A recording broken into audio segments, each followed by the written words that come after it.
Chaque jour, des milliards de photos sont prises à travers le monde. Des anniversaires, des couples, des enfants, des voyages, des moments que nous avons peur d'oublier. Mais voici ce que presque personne ne réalise. Ce réflexe n'est pas naturel. Il a été construit.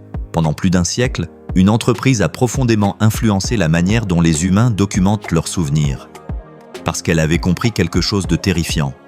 La peur humaine la plus puissante n'était pas seulement la mort, c'était l'oubli. Cette entreprise s'appelait Kodak, une marque qui n'a pas seulement vendu des appareils photo, elle a transformé la mémoire humaine en industrie mondiale. Et le plus ironique, c'est que cette même entreprise allait ensuite être incapable de s'adapter au futur qu'elle avait elle-même contribué à inventer. Et cette histoire dépasse largement la photographie, parce qu'au fond, Kodak ne vendait pas simplement des caméras. Kodak vendait une nouvelle manière de vivre les émotions humaines. À la fin du 19e siècle, prendre une photo ressemblait davantage à une expérience scientifique qu'à un moment de vie. Les appareils étaient énormes. Les photographes transportaient des plaques de verre fragiles, des produits chimiques, des trépieds immenses et des équipements coûteux. À l'époque, certaines photos nécessitaient plusieurs minutes d'exposition. Toute spontanéité était presque impossible. Les gens devaient rester immobiles, comme des statues. La photographie ne capturait pas réellement la vie, elle capturait des instants figés. Et surtout, ce luxe appartenait principalement aux classes aisées. Les familles ordinaires vivaient, aimaient, souffraient, puis disparaissaient souvent sans laisser de traces visuelles. Imagine cela un instant. Des générations entières ont existé, sans jamais voir leur propre visage photographié. Puis arrive un homme discret, obsessionnel, totalement fasciné par une idée simple, George Eastman. Et il comprend quelque chose que beaucoup d'entreprises ne comprennent toujours pas aujourd'hui. Le futur n'appartient pas forcément à la technologie la plus avancée. Le futur appartient à la technologie la plus simple à utiliser. Parce que les gens ne tombent pas amoureux de la technologie, ils tombent amoureux de ce que la technologie leur permet de ressentir. En 1888, Kodak lance un appareil révolutionnaire, petit, portable, simple, mais le véritable génie n'était pas l'appareil, c'était le slogan. You press the button, we do the rest. Tu appuies sur le bouton, nous faisons le reste. Aujourd'hui, cette phrase paraît banale, mais à l'époque, c'était une révolution psychologique, parce que Kodak venait de faire disparaître toute la complexité technique. L'utilisateur n'avait plus besoin de comprendre la chimie, le développement, les plaques ou les mécanismes. Tout devenait invisible. Et sans le savoir, Kodak inventait déjà un principe qui dominera toute la technologie moderne. La simplicité crée l'adoption massive, exactement comme l'iPhone simplifiera l'informatique personnelle. Comme Instagram simplifiera le partage social. Comme TikTok simplifiera la consommation de contenu. Toutes ces entreprises ont compris la même chose. Plus une technologie devient invisible, plus elle influence profondément le comportement humain. Et Kodak va pousser cette logique beaucoup plus loin. Au début, Kodak vend des appareils photo, puis progressivement, quelque chose change. Les campagnes publicitaires évoluent. La marque cesse de montrer la technologie. À la place, elle montre des familles heureuses, des enfants qui courent, des couples amoureux, des vacances parfaites, des moments chaleureux. Et lentement, la photographie cesse d'être un simple outil. Elle devient une preuve émotionnelle d'existence. Une mère photographie son enfant. Un père immortalise un anniversaire. Une famille capture un voyage. Et sans même s'en rendre compte, les humains commencent à associer les moments importants au besoin de les conserver visuellement. Comme si un souvenir non photographié risquait d'être perdu. C'est ici que Kodak devient extrêmement puissant. Parce que l'entreprise ne documente plus seulement la vie. Elle influence la manière dont les humains vivent leurs émotions. Puis apparaît une expression qui deviendra mondiale. Le Kodak Moment. Un instant jugé suffisamment précieux pour être conservé éternellement.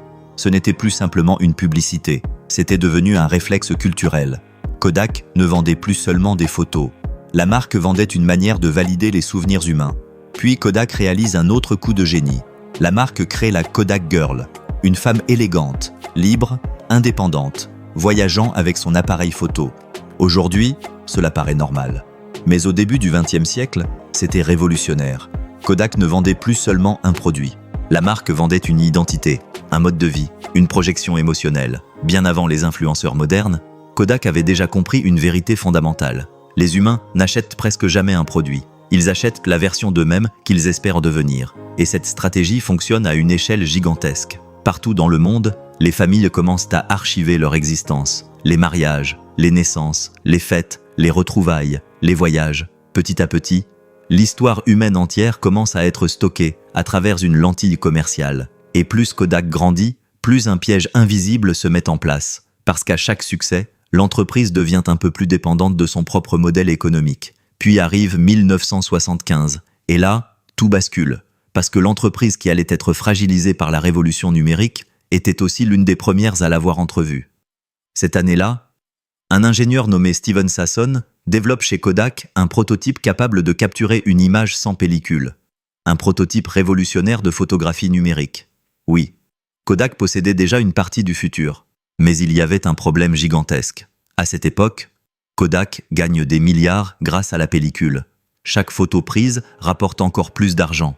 La vente des films, le développement, l'impression, la distribution, le système est extrêmement rentable. Et le numérique menace de détruire cet empire. Alors les dirigeants hésitent, puis ralentissent, puis sous-estiment l'ampleur du changement. Le paradoxe, c'est que Kodak ne manque pas d'ingénieurs brillants. L'entreprise manque surtout du courage stratégique nécessaire pour sacrifier son modèle historique. Et c'est ici qu'apparaît l'une des plus grandes leçons business de l'histoire moderne. Les entreprises meurent rarement par manque d'idées. Elles meurent souvent parce qu'elles refusent d'abandonner ce qui les a rendues puissantes. Kodak possédait le futur dans ses laboratoires, mais la peur de perdre le passé était plus forte. Puis le monde change brutalement. Internet explose, les appareils numériques deviennent accessibles, les téléphones commencent à intégrer des caméras, puis arrivent les réseaux sociaux, et soudain, des milliards de photos sont prises sans utiliser une seule pellicule.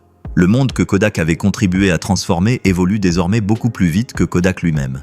Et c'est probablement la partie la plus tragique de cette histoire. Parce que Kodak n'a pas été détruit par un manque d'intelligence. Kodak a surtout été paralysé par son incapacité émotionnelle à abandonner son ancienne identité. L'entreprise regardait encore le monde comme une société de pellicules, pendant que l'humanité entière entrait déjà dans une civilisation numérique. Puis arrive 2012. Kodak se place sous la protection du chapitre 11 de la loi américaine sur les faillites. L'un des plus grands empires du XXe siècle vient de s'effondrer.